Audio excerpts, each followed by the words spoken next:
Hey, what's going on? It's Chris Loos. Thanks so much for checking out my channel. If you don't know anything about me at all, I've been in this music business for over 20 years now via radio. Crazy. But you can find out more about me. Just go to chrisloosmedia.com. All the links are below to the podcast, the socials where we can connect, all that good stuff. I'm just using my platform here on YouTube to be able to share some of the information that I've learned along my journey with artists or creatives such as yourself, who are checking it out and just trying to figure out how to get to this next place. However, let me just say this for everybody that is locked down right now in quarantine.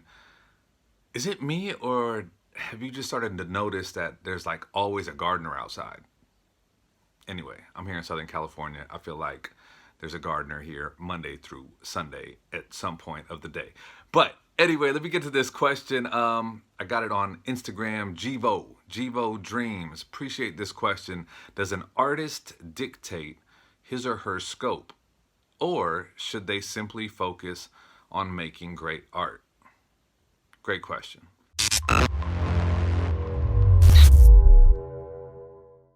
So the question, amazing question, does an artist dictate his or her scope, or should they simply focus on making great art?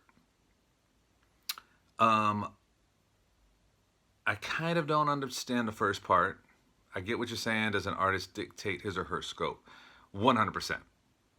I think you have to.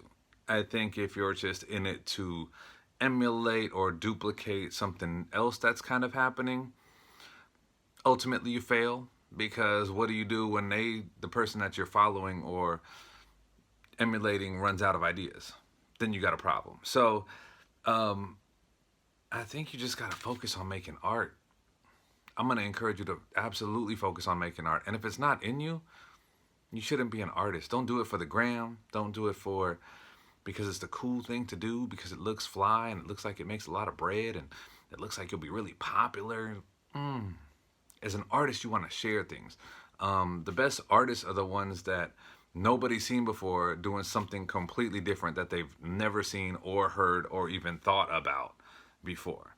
You know, like, to take it way back to like a T-Pain moment, like Roger Troutman before him, like Zapp and Roger, they were using auto-tune. People had left it alone. What you don't know is T-Pain, or maybe you do, T-Pain can actually sing. He doesn't really need auto-tune on his voice, but he chose to do it as this creative way of his musicianship and his artistry and as a producer and all of that. So I think there's a lot to be said for just stop your scrolling and looking at other artists and just make great art.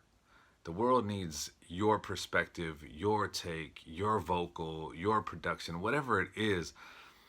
It should be so unique to you that when they hear you, they're like, whoa, what is this? Like, there's so many artists right now that I'm enjoying that just don't sound like anything else. And that's been the best thing for me right now in my enjoyment of music. So as a consumer, as someone that just listens to music, I might not be your target demographic, but you just want to make something creative that people will enjoy, that they'll rock with, and that they won't say, oh, that sounds kind of like that other one that was and then it kind of also sounds like that other one. You don't want that. All right, just do you. Let it be about your art.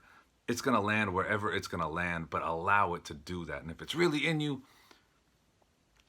keep doing what you're doing, because you're going to love doing it anyway. All right, so hope it was helpful. Keep the questions coming. Thank you so much for checking out this channel.